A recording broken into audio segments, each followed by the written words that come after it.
آپ اس وقت بھی فیول میں ڈیفیشینٹ ہیں، گیس کا پرائسز نہیں ہے، تو پاکستان کی جو پوری عوام ہے اور پاکستان کا جو پورا اسٹیٹ ہے وہ اپنی وسائل سے زیادہ خرچ کر رہا ہے اور اس کے لیے آمدنی بھی جنریٹ نہیں کر رہا، تو اس کا بالآخر افیکٹ عام آدمی میں پڑتا ہے۔ انفلیشن ہائی ہے، فسکل ڈیفیسٹ ہائی ہے، کرنٹ اکاؤنٹ ڈیفیسٹ ہائی ہے، کانٹریکشنری پالیسی اسٹیٹ بینک نے شروع کر دی ہیں، 2.5% آپ نے دیکھا جو پالیسی ریٹ ہے اس میں اضافہ ہوا۔ دیکھیں اس کی امیڈیٹ ریمیڈیز یہ ہیں کہ جو 10.8 بلین ڈالرز کے ریزروز ہیں ان کو پراپ اپ کیا جائے، ایک اعلیٰ سطح پر چائنیز سے بات کی جائے اور جو 2.3 بلین ڈالرز کا چائنیز رول اوور ہے اسے فوری طور پر انشور کیا جائے کہ وہ اسٹیٹ بینک میں آ جائے۔ آئی ایم ایف کے پروگرام کو سیریسلی لے کے ریوائیو کرنے کی ضرورت ہے جہاں سے $1 بلین آ سکتے ہیں۔ دونوں چیزیں پیرلل چل رہی ہیں، آپ کی ایک جو معاشی بحران ہے، fiscal deficits, current account deficit, اور آپ کا جو انرجی کا ڈیفیسٹ ہے، اور اس کو ہمیں اکٹھا لے کے چلنا ہوگا۔ آپ کے جو پی ایس او اور باقی جو او ایم سیز جو ہیں ان کی بیلنس شیٹ جو ہیں وہ آؤٹ ہوتی جا رہی ہیں، اب ان کے پاس لیکوڈیٹی نہیں رہے گی کہ وہ امپورٹ کر سکیں، اور یہ ایک اور بہت بڑا چیلنج ہوگا این پیک گرمیوں میں، جبکہ آپ کے پاس پانی کی کمی آ رہی ہوگی اس کی زرعی استعمال کی وجہ سے، اس وقت آپ کے پاس او ایم سیز کے پاس جو آرڈرز کا نہ ہونا، ان کے پاس لیکوڈیٹی کا نہ ہونا کہ اپنے لیے امپورٹ کر سکیں، وہ ایک مزید بہت بڑا بحران جو ہے وہ پیدا کر جائے گا۔ دوسری جانب حکومت اور آئی ایم ایف کے درمیان مذاکرات اب دوبارہ شروع ہوں گے اور آئی ایم ایف کا وفد آئندہ ہفتے پاکستان بھی پہنچنے والا ہے۔ موجودہ صورتحال میں آئی ایم ایف ناراضگی لازم ہے۔ بگڑتی معاشی صورتحال کے پیش نظر حکومت نے بیل آؤٹ پیکج کے لیے دوست ممالک سعودی عرب اور یو اے ای سے بھی رابطے کیے ہیں۔ سعودی عرب سے اسٹیٹ بینک میں رکھے گئے $3 ارب اس سال واپس نہ لینے اور ادھار تیل کی مقدار بڑھانے کی درخواست بھی کی گئی ہے، مگر ابھی تک اس حوالے سے واضح جواب نہیں ملا ہے۔ اس کے ساتھ چین سے $2.5 ارب کے رول اوور کی بھی امید ہے، مگر ابھی تک وہ نہیں ہوا ہے۔ یقینی طور پر اس وقت ملک کی معیشت لڑکھڑا رہی ہے، روپے کے مقابلے میں ڈالر کی قدر میں اضافہ ہوتا جا رہا ہے۔ آج انٹر بینک میں ڈالر $186.63 پر بند ہوا ہے۔ صرف آج کے دن انٹر بینک میں ڈالر تقریباً $1 مہنگا ہوا ہے۔ اس کے ساتھ شرح سود میں بھی سیکنڈری مارکیٹ میں بے قابو ہے اور 6 ماہ کے ٹری بلز کی شرح 15% تک پہنچ چکی ہے، جو 24 سال کی بلند ترین سطح ہے، جبکہ 6 ماہ کا قائبور پہلے ہی 14% پر پہنچ چکا ہے، جو 13 سال کی بلند ترین سطح ہے۔ اس وقت پاکستان میں بنیادی شرح سود 12.25% ہے، مگر آثار بتا رہے کہ اس میں بھی اضافہ ہوگا۔ موجودہ معاشی صورتحال مارکیٹ پر منفی اثرات ڈال رہی ہے۔ عید کے بعد پہلے ہی دن مارکیٹ 408 پوائنٹس کی کمی کے بعد 44,840 پوائنٹ پہ بند ہوئی ہے۔ اس کے علاوہ ہمارا تجارتی خسارہ 9 ماہ میں $35 ارب ہو چکا ہے۔ موجودہ حکومت کے مطابق اس مالی سال کے اختتام تک تجارتی خسارہ $45 ارب اور کرنٹ اکاؤنٹ خسارہ $20 ارب تک پہنچنے کا خدشہ ہے۔ اس کے علاوہ پاکستان کو تاریخ کے سب سے بڑے یعنی 6,400 ارب روپے کے بجٹ خسارے کا بھی سامنا ہے۔ ملک کی زر مبادلہ کے ذخائر میں بھی تشویش لاکھ حد تک کمی ہوئی ہے۔ اس وقت اسٹیٹ بینک کے پاس $10 ارب 588 کروڑ ہیں، جو بمشکل تمام ہمارے 1.5 ماہ کے درآمدی بل کے برابر ہیں۔ معیشت کی دگرگوں صورتحال میں آج پاکستان چیمبر آف کامرس نے وزیر اعظم شہباز شریف کو خط لکھا ہے اور ملک میں اکنامک ایمرجنسی کے نفاذ کا مطالبہ بھی کر دیا ہے۔ اس پوری صورتحال پہ ماہرانہ رائے حاصل کرتے ہیں، انڈیپینڈنٹ نیوٹرل ایکسپیرینسڈ رائے ہم لیں گے۔ ڈاکٹر اشفاق حسن خان ہمیں جوائن کریں گے مگر ایک چھوٹے سے بریک کے بعد۔ Welcome back. وقفے سے قبل ہم نے آپ کے سامنے کیس رکھا، دلائل پیش کیے کہ پاکستان کی معیشت پاکستان کی سیاست کی طرح ایک منجدار میں پھنس گئی ہے۔ اس وقت ایک ایسے بھور میں پاکستان کی معیشت پھنسی ہوئی ہے کہ اس کو اس سے فوری طور پہ نکالنا پاکستان کی بقا کے لیے ضروری ہے۔ سیاسی کشمکش کچھ اور آگے چل سکتی ہے، لیکن معاشی کشمکش کو فوری طور پہ ختم ہوگا اور معاشی عدم استحکام کو فوری طور پہ ختم کرنا ہوگا۔ اور ہم نے آپ کے سامنے معاملہ رکھا کہ یہ کسی ایک تنہا سیاسی جماعت کا کام نہیں ہے، پورے ملک کو متحد ہونا ہوگا، نہ صرف یہ کہ سیاسی قوتوں کو بلکہ تمام کلیدی اداروں کو۔ آپ کے سامنے ہم نے رکھا کہ آج اس پوری کیفیت کے اندر پاکستان کی تاجروں کی سب سے بڑی تنظیم نے مطالبہ کیا ہے کہ پاکستان میں معاشی ایمرجنسی کا نفاذ ہونا چاہیے۔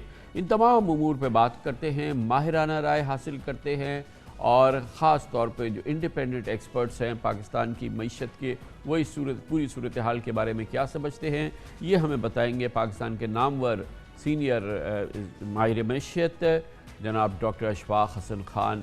جو کہ اس وقت ڈاکٹر صاحب ہمارے ساتھ اسلام آباد سے موجود ہیں. بہت بہت شکریہ ڈاکٹر صاحب.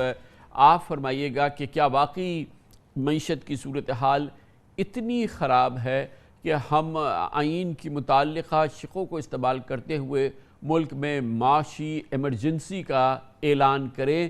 عام حالات میں، عام صورتحال میں اس معاشی صورتحال کا مقابلہ ناممکن ہے. اس وقت ہمیں ایمرجنسی نافذ کرنی پڑے گی جیسے کہ FPCCI نے کہا ہے. کیا آپ سمجھتے ہیں کہ صورتحال اتنی دگرگوں ہے؟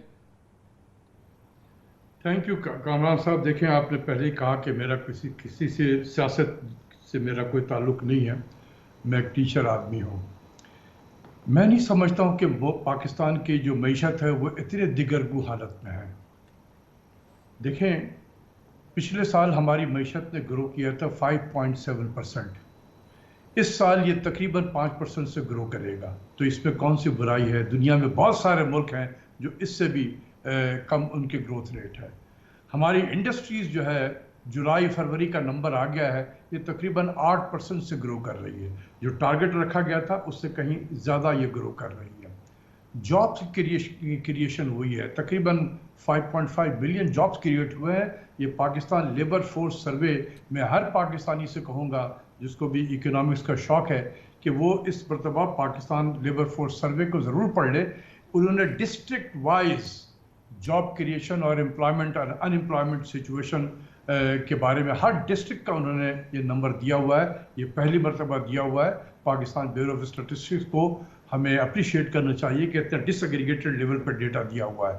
تو وہاں آپ کو بہتری نظر آتی ہے. جس طریقے سے ہم نے کووڈ کو ہینڈل کیا، دنیا نے تعریف کی. ہم پاکستانی عجیب ہیں کہ ہم اس مزے بھی کر رہے ہیں لیکن ہم تعریف کرنے کے لیے نہیں کرنا چاہتے ہیں. جس طریقے سے ہمارا ایکسپورٹس جو ہے پاکستان کی تاریخ میں سب سے زیادہ ایکسپورٹس ہوگا اس مرتبہ، تقریباً $30 بلین کے قریب. پاکستان کی تاریخ کا سب سے زیادہ ریمیٹنس آئے گا، تقریباً $30-31 بلین. تو آپ بتائیں کہ اس پہ خرابی کہاں پر آ گئی؟ خرابی کہاں پر ہے؟ پاکستان کی تاریخ کا سب سے بڑا امپورٹ بھی ہوگا، اور یہی ہماری سور پوائنٹ ہے، import and import. And doctor صاحب، ایک تو آپ نے فرما دیا کہ ہمارا بیلنس آف پیمنٹ جو ہے وہ اس کے لیے سیریس پرابلم ہو رہا ہے. ہمارا کرنٹ اکاؤنٹ ڈیفیسٹ ہسٹورک ہو گیا ہے. ہمارا بجٹ ڈیفیسٹ بھی ایک بہت ہی سنگین صورتحال سے گزر رہا ہے. آپ نے کچھ روشن پہلو اجاگر کیے، مجھے اچھا لگا. ظاہر ہے کہ ہمیں بہرحال اس طرف بھی نگاہ رکھنی ہوگی. لیکن جیسے کہ ابھی آپ نے عرض کیا، ایک ہمارے جو اس وقت کرنٹ اکاؤنٹ ڈیفیسٹ ہے وہ بہت ہی خطرناک سطح پہ کھڑا ہے. ہمارے ریزروز پہ بہت سنگین پریشر ہے. تقریباً 6 ہفتے کا ہمارے پاس اس وقت امپورٹ ہمارے پاس ریزروائر موجود ہے. اور دوسری جانب ہم ایک عیاشی میں مبتلا ہیں. ہم دنیا سے آدھی قیمت پہ تیل اپنے عوام کو بیچے چلے جا رہے ہیں، اور ظاہر ہے کہ جس کا اثر ہمارے ایکسچینج ریٹ پہ بھی پڑ رہا ہے. ہمارا ایکسچینج ریٹ بہت بری طرح سے گر چکا ہے. تو یہ تمام معاملات جو ہیں یہ تو سنگینی کی نشانی نہیں ہے ڈاکٹر صاحب؟ میرے لیے بہت ہم زیادہ ایگزیجریٹ کر رہے ہیں، سنگینی کو بہت زیادہ ایگزیجریٹ کر رہے ہیں. دیکھیں، میں بھی اسی ملک میں رہتا ہوں، میں بھی روز معیشت کو دیکھتا بھی ہوں. ہمارا جو چیلنج ہے وہ ہے امپورٹ کا. ہمارے پاس ڈالر کی کمی ہو رہی ہے، اور ہم یہ جو بڑے بڑے عمرہ کے لیے جو ہم چیزیں امپورٹ کر رہے ہیں، یہ گاڑیاں، بڑی بڑی گاڑیاں بھی ہیں. اس پہ آپ کو BMW کار بھی ملیں گے، کتے بلی کے کھانے اور شیمپو ملیں گے، ایکسپینسو سیل فون ملے گا. اگر یہ چیزیں پاکستان میں اگر نہ آئیں تو کیا پاکستان میں قیامت ٹوٹ جائے گی؟ یہ کون کام کرے گا؟ یہ حکومت وقت کرے گی نا. پچھلے حکومت کو میں بولتا رہا لیکن وہ انہوں نے نہیں کیا. یہ حکومت صرف یہی کام کر دے، 2-3 چیز کر دے. آپ یہ اتنے زیادہ جو ہے ہمیں خطرناک جو ہم منظرنامہ پیش کر رہے ہیں، اس کی ضرورت نہیں ہے. دیکھیں، صرف امپورٹ کو کم کرنے کی ضرورت ہے. کون سے امپورٹ؟ Naan essential import. اور یہ کام آسانی سے کیا جا سکتا ہے. ابھی تک دیکھیں کہ جب سے یہ حکومت آئی ہے، کوئی ایک پالیسی میجر لی گئی ہے؟ کوئی ایک پالیسی میجر کچھ بھی نہیں کیا گیا. تو پہلا کام یہ کریں، آپ اگریسو انداز میں aggressive and yet selective import competition policy اس کو اڈاپٹ کریں، نمبر 1. نمبر 2، آپ اس وقت جو ہے جو ہم ٹریول کرتے ہیں، یہ آپ کو کوئی نہیں بتائے گا کامران خان صاحب. اسٹیٹ بینک کا ڈیٹا یہ بتاتا ہے کہ ٹریول پہ ہم $150 ملین مہینے کا ہمارا جاتا ہے. جس کو دل چاہتا ہے کوئی ٹرکی جا رہا ہے, کوئی دبئی جا رہا ہے, کوئی یو اے جا رہا ہے, پتہ نہیں دنیا میں سیر و تفریح کر رہے ہیں, ٹکٹ بھی فورن ایئر لائن کے خریدتے ہیں. تو یہ ڈالر تو پاکستان سے جا رہا ہے نا. وہاں جا کے جو خرچ کرتے ہیں کریڈٹ کارڈ کے بدلے وہ ڈالر پاکستان سے جاتا ہے نا. جب کووڈ کے زمانے میں ٹریول بین ہو گیا تھا, بالکل تقریباً لوگ نہیں جا رہے تھے, تو یہی ٹریول کا ایکسپنس $10 ملین پہ آ گیا تھا. تو آپ یہ کہہ رہے ہیں کہ ہم اگر یہ کر دیں اس کے بعد ہم چاہے اپنے یہ اللے تللے کرتے رہیں, یعنی کہ دنیا میں سب سے سستا پیٹرولیم پروڈکٹ بیچتے رہیں, اور پھر ہم ان تمام چیزوں کی ہم اپنی بجلی جو ہے وہ جو لاگت سے سستی بیچتی رہیں, تو ہم افورڈ کر سکتے ہیں وہ, اگر ہم اپنے امپورٹ پہ کریں. میں یہ نہیں کہہ رہا ہوں کہ ہم افورڈ کر سکتے ہیں. دیکھیں بجلی جو ہماری لاگت بڑھ رہی ہے نا, میں آج سے نہیں 1998 سے. بہت بہت شکریہ ڈاکٹر اشفاق حسن خان صاحب ہمارے ساتھ موجود ہیں. کمرشل بریک اس دوران نیوز ہیڈ لائنز دیکھیں, جس کے بعد ہم اپنے پروگرام کے باقی حصے کے ساتھ واپس آتے ہیں. بے شک پنجاب میں بھی پی ٹی آئی اور اس کے تحریک کاف لیگ کی حکومت کا تختہ اس وجہ سے الٹا کہ پی ٹی آئی کے منحرفین اپوزیشن کے ساتھ مل گئے تھے. منحرفین باعث تھے حکومت میں تبدیلی اور اقتدار میں تبدیلی, جو کہ اس وقت ہم دیکھ رہے ہیں پنجاب میں, اس کی وجہ بنے تھے پی ٹی آئی کے منحرفین. اب ہم صورتحال دیکھ رہے ہیں کہ موجودہ گورنر عمر سرفراز چیمہ اور وزیر اعلیٰ منتخب تو ہو گئے جناب حمزہ شہباز, ان کے درمیان سیاسی چپقلش جاری ہے, مگر نظام حکومت آج بھی یرغمال بنا نظر آتا ہے. گورنر پنجاب عمر سرفراز چیمہ رسمی اختیارات ہونے کے باوجود پی ٹی آئی کے پنجاب کے محاذ پر ڈٹے ہوئے ہیں. اس سلسلے میں ان کے متعدد اقدامات کو ماہرین قانون غیر آئینی عدالتی احکامات کے منافی یا کسی گورنر کے مینڈیٹ سے تجاوز قرار دیتے ہیں. حمزہ شہباز کے وزیر اعلیٰ پنجاب منتخب ہونے کے 2 ہفتے گزرنے اور لاہور ہائی کورٹ کے 2 بار احکامات کے باوجود گورنر پنجاب عمر سرفراز چیمہ نے ان سے حلف نہیں لیا تھا, جس کے بعد لاہور ہائی کورٹ کو اسپیکر قومی اسمبلی کو حمزہ شہباز سے حلف لینے کا حکم دینا پڑا تھا. کل گورنر پنجاب سرفراز چیمہ نے وزیر اعظم شہباز شریف اور army chief general Qamar Javed Bajwa کے نام خط لکھے, جبکہ حمزہ شہباز کی حلف برداری کا فیصلہ سنانے والے جسٹس جواد حسن کے خلاف سپریم جوڈیشل کاؤنسل میں ریفرنس بھیجنے کا اعلان بھی کر دیا. آفس ہے گورنر ہاؤس. میں آپ کے سامنے میڈیا کے توسط سے میں نے اپنے علاقے کے ایس ایچ او سے لے کے چیف جسٹس آف پاکستان تک سب سے میں نے ریکویسٹ کی کہ سر یہ کیا بدماشی ہو رہی ہے. ایک غیر آئینی جو ہے بندہ جو ہے آ کے غیر آئینی جو ہے فیصلہ لے کے عدالت سے جو ہے کہتا ہے کہ اسپیکر اس کو آ کے جو ہے اس کا حلف لے رہا ہے. پاکستان کی آئین کی کتاب یہ پڑھی ہے, آپ پڑھ کے اٹھا کے دیکھ لیں, اس میں کوئی ایسی پروویژن نہیں. کوئی پاکستان کا بڑا سا بڑا وکیل آ کے مجھے سمجھائے کہ کون سی پروویژن ہے جس میں لکھا ہے کہ صدر اور گورنر کے علاوہ کس کے پاس اختیار ہے کہ وہ نوٹیفیکیشن کو آرڈر کر سکے. چیف سیکرٹری کو انہوں نے دبا کے اس سے غلط ایک نوٹیفیکیشن کرا کے ایک وہ اور ایک غلط انہوں نے غیر آئینی فیصلہ لیا لاہور ہائی کورٹ کے ایک جج سے, اور ہم نے یہ فیصلہ کیا کہ یہ جسٹس جواد حسن صاحب جو ہیں جنہوں نے یہ انتہائی غیر آئینی جو حرکت فیصلہ کیا ہے ان کے خلاف ہم قانونی کارروائی کریں گے, اور بطور گورنر پنجاب میں ان کے خلاف سپریم جوڈیشل کاؤنسل میں ریفرنس بھیج رہا ہوں. گورنر پنجاب نے کل وزیر اعظم شہباز شریف کو بھی خط لکھا, جس میں انہوں نے کہا کہ حمزہ شہباز نے آپ کے بیٹے ہونے کا ناجائز فائدہ اٹھایا ہے, جبکہ آپ نے اختیارات کے غیر آئینی استعمال سے سیاسی بحران پیدا کیا ہے. وزیر اعظم شہباز شریف کو لکھے گئے خط میں گورنر پنجاب نے کہا کہ غیر آئینی, غیر قانونی اور جعل ساز وزیر اعلیٰ نے پنجاب کو یرغمال بنایا ہوا ہے. Army chief general Qamar Javed Bajwa کے نام اپنے خط میں انہوں نے کہا اور اپنی ٹویٹ پہ کہا, گورنر پنجاب کا اس میں ان کا مطالبہ رہا کہ اگر آرمی چیف انہیں ایک صوبے دار اور 4 جوان فراہم کر دیں تو وہ خود جعلی وزیر اعلیٰ حمزہ شہباز کو گرفتار کر کے جیل میں ڈال دیں گے. عمر سرفراز چیمہ نے پنجاب میں سیاسی بحران پر صدر عارف الوی اور جنرل باجوہ سے ملاقات کی خواہش کا بھی اظہار کیا. میں نے صدر پاکستان سے اور آرمی چیف سے ریکویسٹ کی تھی اپوائنٹمنٹ کی. جب میں نے ان سے ریکویسٹ کی مجھے بتایا گیا کہ جی عید کی چھٹیاں تو اس کے فوراً بعد آپ کی ملاقات ہوگی, اور جو میرے آئینی مشیروں نے جو بھی ہم نے پوائنٹس ہم نے فائنلائز کیے ہیں وہ میں کل پریزیڈنٹ سے ڈسکس کروں گا, اور کچھ چیزیں جو میں آرمی چیف سے ملاقات ہوگی ڈیفینیٹلی ان کے سامنے رکھوں گا.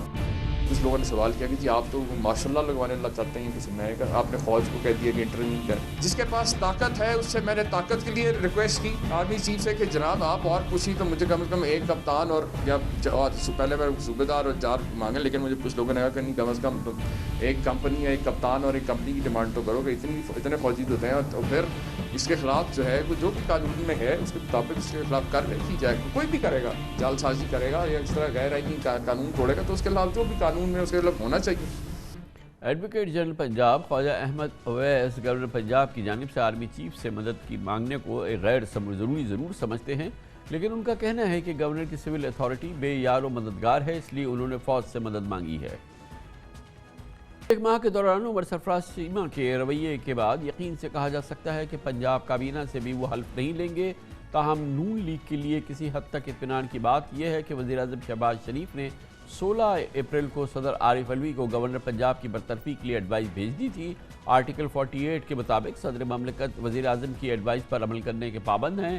آئینی اعتبار سے صدر مملکت کے اعتراض کے باوجود زیادہ سے زیادہ 25 دن میں ایسی ایڈوائز خود بخود مؤثر ہو جاتی ہے. گویا گورنر پنجاب عمر سرفراز چیمہ کی اگلے ہفتے گھر واپسی ہو جائے گی. آج گورنر پنجاب نے صدر عارف علوی سے بھی ملاقات کی. کوئی بعید نہیں کہ صدر مملکت سے یہ ان کی الوداعی ملاقات ثابت ہو. اس پوری صورتحال پہ بات کرتے ہیں. پاکستان تحریک انصاف کا موقف ہمیں دیں گے جناب فواد چودھری. بہت بہت شکریہ فواد چودھری صاحب. یہ بتائیے گا پنجاب کی صورتحال کی ہم بات کر رہے ہیں، وہاں پہ ایک مقمصی کی صورتحال ضرور ہے، مگر قانونی ماہرین یہ سمجھتے ہیں کہ شاید یہ جلد ختم ہو جائے، کیونکہ جو گورنر صاحب جو مزاحمت کر رہے ہیں وہاں نون لیگی حکومت اور جو ان کے اتحادیوں کی حکومت کے حوالے سے ہے، وہ شاید عمل اب ختم ہو جائے گا، کیونکہ صدر کے پاس جو مدت ہے برقرار رکھنے کی گورنر کو وہ ختم ہو جائے گی آئندہ ہفتے، اور پھر بہرحال گورنر سرفراز چیمہ کی رخصتی ہو جائے گی اور نون لیگ کا جو نامزد کردہ گورنر ہے وہ وہاں پر آ جائے گا. یہ ایک خیال ہے، کیا یہ درست ہے آپ کے خیال میں؟ کامران صاحب اس پہ بھی خیر 2 رائے ہیں کہ کیا جو وزیر اعظم ہے اس کو گورنر کی اپوائنٹمنٹ کے بعد ریموول کا اختیار بھی ہے یا نہیں ہے. اس کے اوپر ایک آئینی جو ہے وہ ایک بحث موجود ہے کہ کیا صدر مملکت، کیونکہ جو لفظ لکھا ہوا ہے وہ یہ ہے کہ گورنر جو ہے وہ at the pleasure of the president جو ہے وہ سرو کرے گا.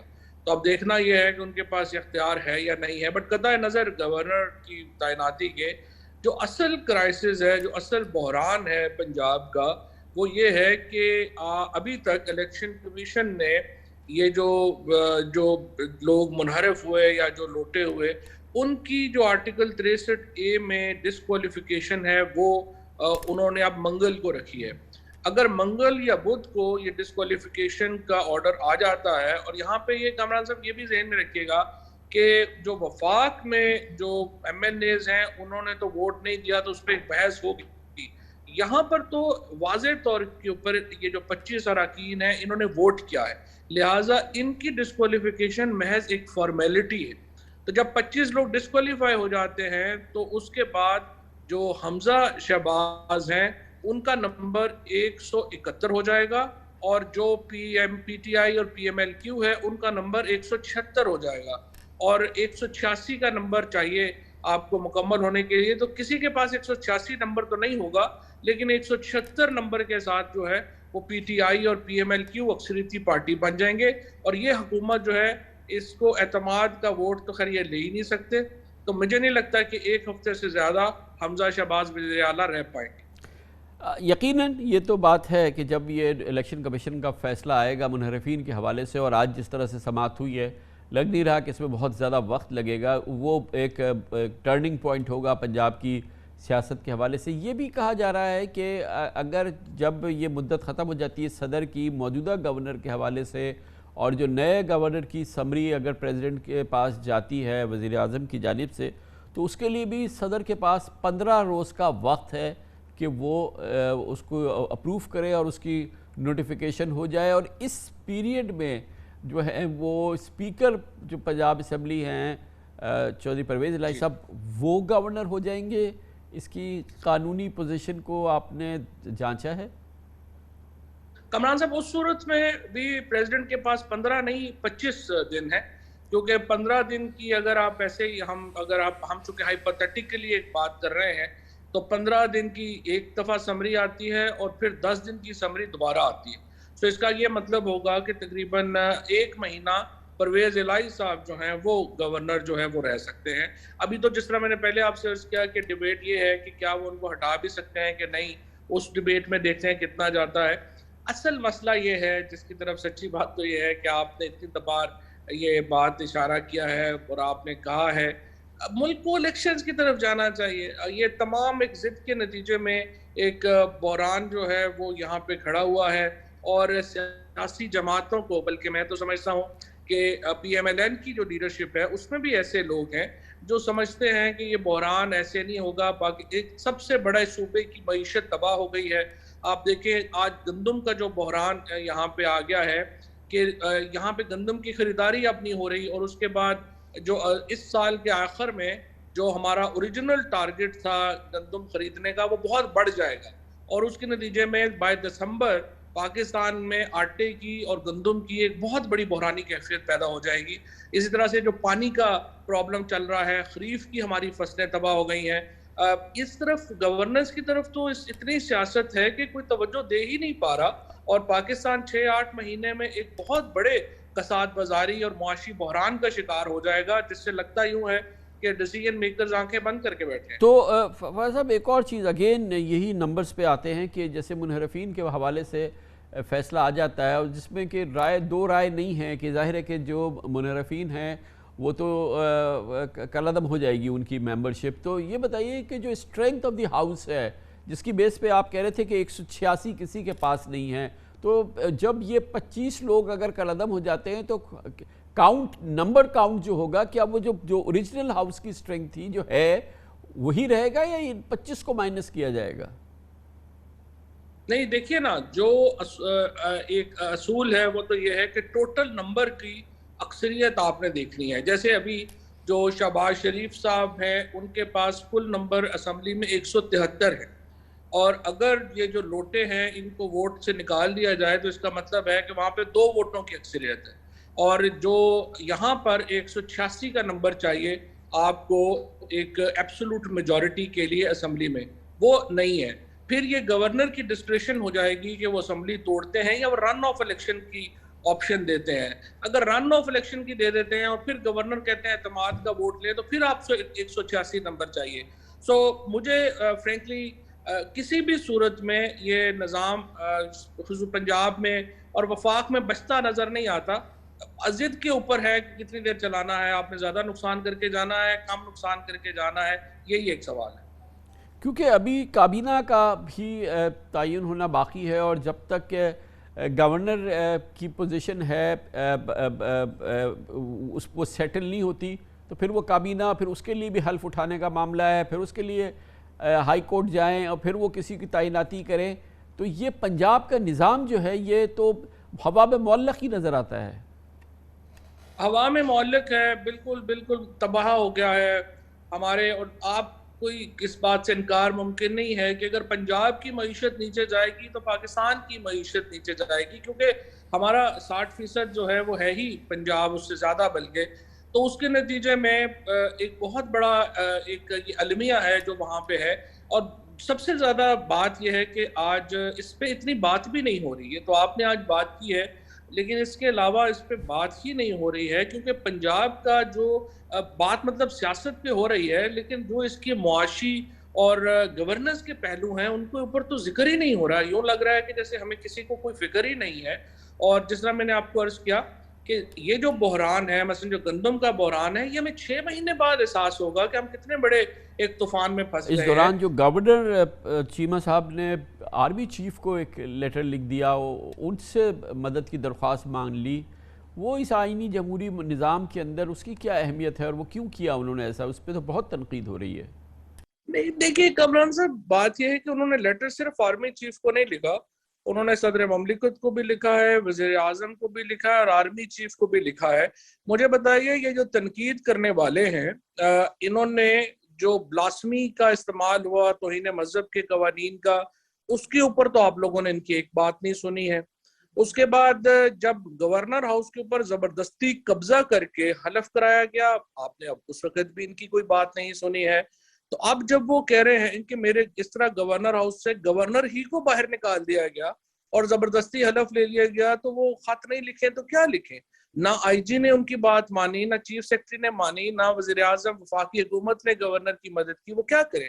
سو یہی وہ بحران ہے جس کا سلوشن جو ہے وہ ہونا چاہیے، اور اس کی طرف بدقسمتی سے آئین اور قانون کے جو ادارے ہیں وہ یوں لگتا ہے کہ کسی ایک پارٹی کے لیے تو 24 گھنٹے کھلے ہیں اور دوسری پارٹی کے لیے 24 گھنٹے ہی بند ہیں، یہ مسئلہ آ رہا ہے۔ بہت بہت شکریہ جناب فواد چودھری ہمارے ساتھ موجود تھے۔ کمرشل بریک، اس کے بعد ذکر کریں گے وہ معاملہ جس کا بھی ذکر ہوا، یعنی کہ الیکشن کمیشن آف پاکستان میں پی ٹی آئی کے منحرفین کا معاملہ، جو کہ آئندہ ہفتے 10 دن کے اندر سیٹل ہوگا۔ کیا اس کے بعد حمزہ شہباز کی اکثریت رہ پائے گی؟ یقیناً لگتا یہ ہے کہ اس میں بہت مشکل صورتحال پیدا ہوگی اور پنجاب کا سیاسی بحران، نظام حکومت کا بحران مزید سنگین ہو جائے گا۔ الیکشن کمیشن آف پاکستان کے فیصلے کے اثرات پنجاب کی سیاست پہ اور پھر ملک کی سیاست پہ کیا ہوں گا، اس کی بات کرتے ہیں چھوٹے سے وقفے کے بعد۔ پنجاب میں حکومت اور نظام حکومت کے حوالے سے جو اس وقت کیفیت ہے، غیر یقینی صورتحال، عدم استحکام کی صورتحال، وہ آج بھی ہے اور آئندہ آنے والے دنوں میں بھی برقرار رہنا، اس کی خدشے کا اظہار کیا جا رہا ہے۔ اس کی بڑی وجہ یہ ہے کہ نامنتخب وزیر اعلیٰ پنجاب حمزہ شہباز صوبے کے چیف ایگزیکٹو تو بن گئے ہیں، لیکن ان کی وزارت اعلیٰ کے اوپر خطرے کی تلوار آج بھی لٹک رہی ہے۔ اس کی بڑی وجہ یہ ہے کہ آج الیکشن کمیشن آف پاکستان نے حمزہ شہباز کو ووٹ دیے جانے والے پی ٹی آئی کے 25 منحرف اراکین کے خلاف ریفرنس کی سماعت شروع کی ہے۔ اسپیکر پنجاب اسمبلی چودھری پرویز الہی نے حمزہ شہباز کے وزیر اعلیٰ منتخب ہونے کے 3 روز بعد 20 اپریل کو الیکشن کمیشن کو منحرف اراکین پنجاب اسمبلی کے خلاف ریفرنس بھیجا تھا، جن میں اکثریت ترین اور علیم گروپ کے اراکین کی ہے۔ آرٹیکل 63A کے مطابق الیکشن کمیشن کو اس ریفرنس پر 30 دن کے اندر فیصلہ کرنا ہے۔ گویا یہ معاملہ زیادہ سے زیادہ 20 مئی تک یا آر ہوگا یا پار ہو جائے گا، اور یہ بہت اہم فیصلہ ہوگا۔ آج چیف الیکشن کمشنر سکندر سلطان راجہ نے آج کی سربراہی کی اس اجلاس کی، اور 3 رکنی کمیشن نے پی ٹی آئی کے 20 منحرف اراکین قومی اسمبلی اور 25 منحرفین اراکین پنجاب اسمبلی کی نااہلی کے لیے ریفرنسز کی سماعت شروع کی ہے۔ آج پی ٹی آئی کے 18 منحرفین نے اپنے جواب بھی جمع کرا دیے، جبکہ الیکشن کمیشن نے پی ٹی آئی اور منحرفین کے وکلاء کو کل سے دلائل دینے کی ہدایت کی ہے، جس پر پی ٹی آئی کے وکیل فیصل چودھری نے درخواست کی کہ منحرفین کے جتنے جوابات آ چکے ہوں ان کو ایک دن میں پڑھ کر دلائل دینا مشکل ہوگا ہے، اس لیے کیس کی سماعت منگل تک ملتوی کی جائے۔ اس کے بعد چیف الیکشن کمشنر نے ریمارکس دیے کہ ہمیں لگ رہا تھا کہ مبینہ منحرفین کے وکلاء وقت مانگیں گے، لیکن یہاں تو تحریک انصاف ہی مہلت کی صدا کر رہی ہے۔ چیف الیکشن کمشنر نے کہا کہ کیس پہ تاخیر نہ کرے، منگل 10 مئی تک ہر صورت دلائل مکمل کرے تاکہ فیصلے کے لیے الیکشن کمیشن کو وقت مل سکے۔ اس موقع پر الیکشن کمیشن کے ممبر بلوچستان شاہ محمد جتوئی نے کہا کہ الیکشن کمیشن کو 14 مئی تک اس کیس کا فیصلہ کرنا ہے۔ الیکشن کمیشن کے دفتر کے باہر میڈیا سے گفتگو میں پی ٹی آئی کے وکیل فیصل چودھری نے کہا کہ پنجاب میں منحرفین ووٹ ڈال چکے ہیں، اس لیے الیکشن کمیشن کو اس معاملے میں زیادہ کام کرنے کی ضرورت ہی نہیں ہے۔ آج الیکشن کمیشن کو یہ ریکویسٹ کی گئی ہے کہ آپ کے پاس کیونکہ 20 اپریل سے یہ ریفرنس آئی ہوئی ہے، اس ریفرنس میں جو ایم پی ایس کے خلاف ہے کچھ زیادہ کام ہے نہیں، ہر کسی کو بلا کے پوچھ لیں کہ کیا انہوں نے ووٹ کاسٹ کیا ہے یا نہیں کیا ہے، اور اسمبلی کا ریکارڈ جو ہے وہ سامنے رکھ لیں، ہر کسی نے جس نے ووٹ ڈالا ہے اس کی باقاعدہ ویڈیو بھی ہے، تصویریں بھی ہیں، اور اسمبلی کا ریکارڈ بھی موجود ہے جو کہ ریفرنس کے ساتھ لگا دیا گیا ہے۔ تو مجھے امید ہے کہ الیکشن کمیشن جو ہے منگل والے دن اس کیس کا فیصلہ کر دے گا، انشاءاللہ منحرفین کی قسمت کا فیصلہ ہو جائے گا۔ اگر پی ٹی آئی کے منحرف اراکین پنجاب اسمبلی الیکشن کمیشن سے نااہل قرار دیے جاتے ہیں تو ان کی نشستیں خالی ہو جائیں گی، لیکن آرٹیکل 63A کے تحت منحرفین کو 30 دن کے اندر سپریم کورٹ پہ اپیل کا حق حاصل ہے، جو 90 دن میں ایسی اپیل کا فیصلہ سنانے کے پابند ہے۔ اگر سپریم کورٹ بھی منحرفین کی نااہلی کی توثیق کر دیتی ہے تو نو منتخب وزیر اعلیٰ حمزہ شہباز کے پاس 186 اراکین کے بجائے محض 171 ایم پی ایس کی حمایت رہ جائے گی۔ پھر ان کو پنجاب اسمبلی میں دوبارہ اکثریت ثابت کرنی ہوگی، اور اگر وہ ثابت نہ کر سکے تو ان کی حکومت گر جائے گی۔ تاہم ہنوز دلی دورست مگر بہرحال ایک غیر یقینی صورتحال ہے جس کا اس حکومت کو سامنا ہے، اور ایک شدید عدم استحکام ہے جو یقیناً اس حکومت کو ورثے میں ملا ہے، اور یہ جاری رہے گا، یعنی کہ پنجاب میں حمزہ شہباز حکومت کو۔ اس کے تسلسل اور اس کے مستقبل پہ بات کرنے کے لیے ہم نے دعوت دی ہے۔ ہمارے ساتھ موجود ہیں ممتاز سینئر صحافی، نیوز اینالسٹ ہے، ہمارا بہت مقبول پروگرام اختلافی نوٹ اس کو ہوسٹ بھی کرتے ہیں، جناب حبیب اکرم ہمارے ساتھ موجود ہیں۔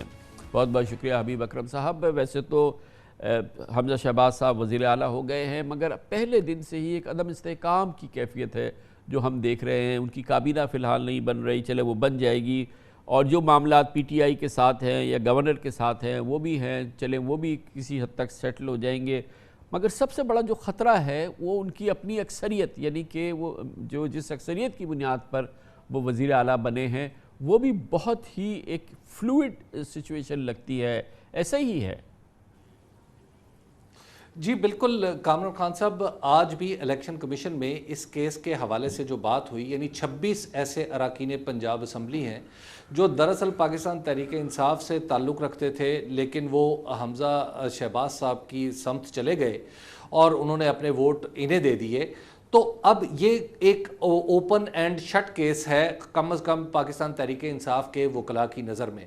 وہ یہ سمجھتے ہیں کہ جو قومی اسمبلی کے ممبران ہیں ان سے تو ایسا کوئی ابھی تک کام سرزد نہیں ہوا، اگرچہ وہ کہتے ہیں کہ ہم ایویڈنس سے ثابت کر سکتے ہیں، لیکن یہ وہ معاملہ ہے جو ایکچولی سرکار کے ریکارڈ پہ موجود ہے۔ اسمبلی کا ریکارڈ ساتھ لگ چکا ہے کہ کون تھا جو پی ٹی آئی کا کس حلقے سے تھا اور اس نے حمزہ شہباز کو ووٹ دیا ہے۔ اور اس میں آئندہ یعنی جو زیادہ سے زیادہ دن ہیں وہ 30 دن ہے۔ 26 اپریل کو یہ ریفرنس فائل ہوا ہے اور 26 مئی تک اس نے فیصلہ اس کا آ جانا ہے۔ گویا زیادہ سے زیادہ اب ہم دیکھ رہے ہیں کہ آنورڈ تقریباً کوئی 20 دن باقی ہیں جس کے اندر فیصلہ آنا ہے کہ یہ ڈیفیکشن کے بعد یہ ڈی سیٹ ہو جائیں گے۔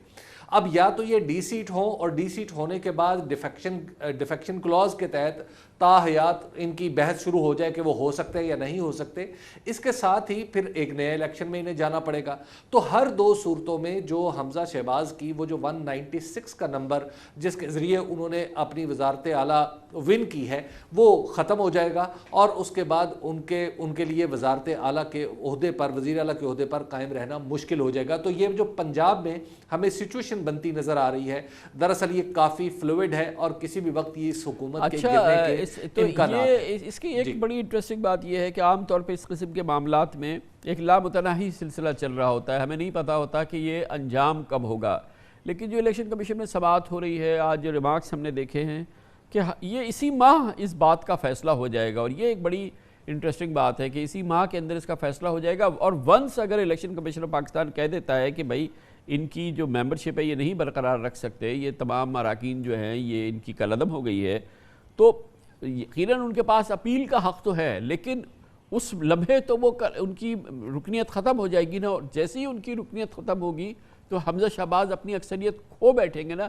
اب اس سے کوئی تعلق نہیں ہے کہ وہ سپریم کورٹ جاتے ہیں، وہاں کتنے دن کیس چلتا ہے یا اسٹے ہوتا ہے یا نہیں، مگر یہ جو فوری عمل ہے یہ تو پریکٹیکل ہو جائے گا نا، یہی قانونی صورتحال ہے۔ خان صاحب بالکل ایسے ہی، لیکن یہ دیکھیے کہ جو تھریٹیکلی یس ان کے پاس اپیل کا حق ہے، لیکن پاکستان کی سیاست میں اس وقت جو صورتحال جو چل رہی ہے اور جو شدت آئی ہوئی ہے عمران خان کے لہجے میں، کیا پہلے تو یہ دیکھنا پڑے گا کہ کیا ایسے ماحول میں اپیل دائر کرنا بھی کسی کے لیے مناسب ہوگا یا نہیں ہوگا، اگرچہ یہ اپیل کا حق قانون کے اندر موجود ہے، اور پولیٹیکلی اس کے ریپرکشنز کیا ہوں گے اور دباؤ کہاں کہاں پہ آئے گا۔ تو لہٰذا مجھے نہیں لگتا کہ اگر الیکشن کمیشن انہیں ڈیفیکشن کلاز ان پہ لاگو کرتا ہے تو بہت سارے لوگ شاید یہ زحمت بھی کریں کہ وہ اپیل لے کے عدالت میں جائیں اور عدالت میں جا کے وہاں پر نئی بحث شروع ہو جائے کہ ان کی ڈیفیکشن کی وجہ سے یہ تاحیات نااہل ہیں یا صرف ایک دفعہ ان کے ڈی سیٹ ہونے پہ بات ختم ہو جائے گی۔ تو لہٰذا بہت سارے لوگ تو اب بھی جو میری معلومات ہیں وہ یہ تھی کہ جو اوریجنل پلان کے مطابق یہ تھا کہ ایک دفعہ جب یہ معاملہ آگے بڑھنا تھا، یعنی جب یہ حمزہ شہباز نے وزیر اعلیٰ بن جانا تھا، تو اس کے بعد ایک دو نے استعفے دیتے چلے جانا تھا اور دوبارہ منتخب ہو کے واپس آ جانا تھا۔ لیکن پاکستان تحریک انصاف اور بالخصوص عمران خان کے ریاکشن نے بہت سارے جو منصوبے ہیں ان کا وہ ملیہ میٹ کر دیے ہیں۔ اس وقت کوئی بھی شخص جو ہے وہ یہ نہیں چاہتا کہ وہ اتنے تناؤ کے ماحول میں ایک ضمنی الیکشن میں جائے، تو لہٰذا یا ضمنی الیکشن میں جا کے وہ واپس آ سکے اس کا امکان بہت کم ہے۔ ہو سکتا ہے کہ پاکستان تحریک انصاف وہ صورتحال وہ اس کے حق میں پانسا پلٹ جائے یا کسی اور طرف چلے جائے، تو لہٰذا یہ اوریجنل منصوبہ تو اب وہ قابل عمل رہا نہیں ہے۔ زیادہ سے زیادہ جو قانونی معاملہ ہے اس میں لٹکایا جائے گا، لیکن وہاں پر جو قانونی طور پہ آپ دیکھیے کہ پاکستان تحریک انصاف نے اپنے گورنر کی جو پلیسمنٹ ہے وہ آخری دن کی، اور آخری دن جب اس کو ہٹانے کی کارروائی شروع ہوئی تو پہلے 15 دن پھر 10 دن، اب ان کی جو ہٹنے کی مدت ہے اگر آپ اس کو قانونی طور پہ دیکھیں تو آئندہ منگل یا بدھ کو وہ مکمل ہوگی۔ اس کے بعد صدر کے پاس ایک نیا اختیار ہے کہ وہ 15 دن کے لیے نئے گورنر کی اسمبلی روک لے، تو لہٰذا اگلے 15 دن بھی گزر جائیں گے۔ تو اس معاملے میں جو تاریخ ہے ایکچولی تاریخیں وہ ساری کنورج کر جائیں گی، جو کہ ادھر سے ڈیفیکشن ہو رہی ہوگی، یہاں پر جو گورنرشپ ہے وہ چودھری پرویز الہی کے پاس ہوگی۔ تو لہٰذا ایسی صورت میں آپ دیکھ سکتے ہیں کہ پنجاب میں ہم ایک سیریس جو سٹارم ہے اس کو بنتا ہوا اپنی آنکھوں سے دیکھ رہے ہیں، ہمیں ابھی یہ یقین نہیں ہے۔ جی بہت یہ عمدہ تجزیہ ہے ظاہر اس پوری صورتحال کا، اور جو ہم باڈی لینگویج دیکھ رہے ہیں نئے وزیر اعلیٰ کی اور اس گورنمنٹ کے لوگوں کی، اس میں جو ایک کیفیت ہے، اینکشسنس ہے، تھوڑے سے ایک عجیب سی ایک یقینی کیفیت نہیں نظر آ رہی، کیونکہ اس کی بنیادی وجہ یہ جو آپ نے مستقبل کا نقشہ کھینچا ہے آئندہ چند ہفتوں کا، یہ چند مہینوں کا نقشہ نہیں ہے۔ اچھا یہ بتائیے گا ذرا سا ہٹ کے کہ یہ ایک بڑا غیر معمولی واقعہ ہے پنجاب کے حوالے سے ہوا ہے، گو کہ اس کا تعلق نون لیگ سے ہے کہ والد صاحب وزیر اعظم ہیں، صاحبزادے وزیر اعلیٰ ہو گئے ہیں، اور اس بڑی سیاسی جماعت کے لیے اس کو ہضم کرنا کتنا آسان ہو رہا ہے۔ بظاہر تو ایسا لگ رہا ہے کہ جیسے کوئی مسئلہ ہی نہیں ہوا کہ شہباز صاحب کو وزیر اعظم بنا دیا گیا، پھر ان کو وزیر اعلیٰ بنا دیا گیا، اور پھر جو خود میاں صاحب نواز شریف کی سوچ ہوا کرتی تھی، مریم صاحبہ کی ہوتی تھی، پھر اس پوری جماعت نے اس کو پھر دوبارہ میں کہوں گا کتنا ہضم کیا ہے اور کتنا ہضم کر پا رہی ہے اس نئی بڑی غیر معمولی پیش رفت کو۔ خان صاحب میں آپ کو بتاؤں کہ 27 مارچ کو عمران خان نے وہ اپنا خط لہرایا تھا جلسے میں۔ 28 مارچ کو میں پاکستان مسلم لیگ نون کے کچھ قومی اسمبلی کے ممبران سے ملا جنہوں نے اس بات پہ شکوہ کیا کہ باقاعدہ طور پہ کہ ان کا بنا بنایا الیکشن تھا کہ 2023 میں وہ بڑے آرام سے اپنے حلقوں میں جا کے بغیر کچھ کیے جیت کے آ سکتے تھے، لیکن ان کی جماعت کی قیادت نے انہیں جس مصیبت میں پھنسایا ہے کہ یہاں سے اب ہمیں حکومت بنانی ہے، تو اس کی وجہ سے ہمیں اپنا آئندہ الیکشن بھی مشکوک نظر آ رہا ہے۔ اور اس کے ساتھ جماعت کے اندر بالخصوص قومی اسمبلی کے ممبران میں اور کسی درجے میں صوبائی اسمبلی کے ممبران میں یہ تحفظات موجود تھے کہ ایک طرف باپ اور ایک طرف بیٹا جب وزیر اعلیٰ بنیں گے تو اس کی صورت کیا بنے گی۔ اور یہ میں آپ کو اس وقت کی بات بتا رہا ہوں کہ جب چودھری پرویز الہی صاحب جو تھے وہ ابھی معاملات کے اندر موجود تھے اور پاکستان مسلم لیگ نون کے امکانی کینڈیڈیٹ تھے، تو گویا حمزہ شہباز اگرچہ پاکستان مسلم لیگ نون یہ بار بار تاثر دے رہی ہے کہ ہم نے تو چودھری پرویز الہی کو نامزد کیا تھا، حمزہ شہباز کو ہمیں بامر مجبوری بنانا پڑا ہے، جبکہ جو میری اطلاعات ہیں ان کے مطابق یہ پورا سچ نہیں ہے، اس کا ایک حصہ جو ہے وہ کسی اور انداز میں ہے۔ تو لہٰذا ایک تو یہ ہے کہ حمزہ شہباز صاحب کی جو قبولیت ہے جماعت کے اندر وہ بھی کوئی ٹھنڈے پیٹوں نہیں لی جا رہی۔ پرویز الہی صاحب نے نہیں بنے چیف منسٹر یا انہوں نے وہ پیشکش کو قبول نہیں کیا، مگر یہ کون سی مجبوری تھی کہ وزیر اعلیٰ کی جب بنانا آیا اور نون لیگ کا ہی بنانا تھا کہ وہ حمزہ شہباز صاحب جو ہیں وہ بن سکتے تھے، وہ مجبوری کیا تھی؟ وہ اس کا جواب جو ہے وہ بورر ڈھونڈتا رہے گا۔ دیکھیے جو ہماری شہباز شریف صاحب سے اس حوالے سے بات ہوئی تھی، شہباز شریف نے یہ بتایا تھا کہ جب وہ بھی یہ نہیں چاہتے تھے کہ حمزہ شہباز جو ہیں یا جو ان کے خاندان کا کوئی بھی فرد ایکچولی پنجاب کی وزارت اعلیٰ لے۔ حمزہ شہباز صاحب کا نام جو شہباز شریف صاحب نے ہمیں بتایا کہ وہ دراصل ان کی پارٹی جب پنجاب کے اندر یہ معاملات چلے تو اس میں کوئی ایک ایسا کینڈیڈیٹ چاہیے تھا جس کے اوپر تمام کے تمام اراکین اتفاق رائے کر سکے، کیونکہ ہر جماعت کے اندر گروپس ہوتے ہیں، تو اس جماعت کے اندر بھی یعنی پی ایم ایل این کی جو کافی بڑی آپ کو پتہ ہے بڑی جماعت ہے، تو اس کے اندر بھی گروپس تھے، تو لہٰذا ان گروپس کو جو ریکنسائل کرنا تھا اس کے لیے ضروری تھا کہ شہباز شریف خود ہوتے یا پھر ان کی جگہ حمزہ شہباز ہوتے. تو اب شہباز شریف وزیر اعظم بن چکے تھے تو اس لیے حمزہ شہباز کا نام بامر مجبوری سامنے لایا گیا تھا. یہ شہباز شریف صاحب نے جو صورتحال بتائی تھی وہ یہ تھی.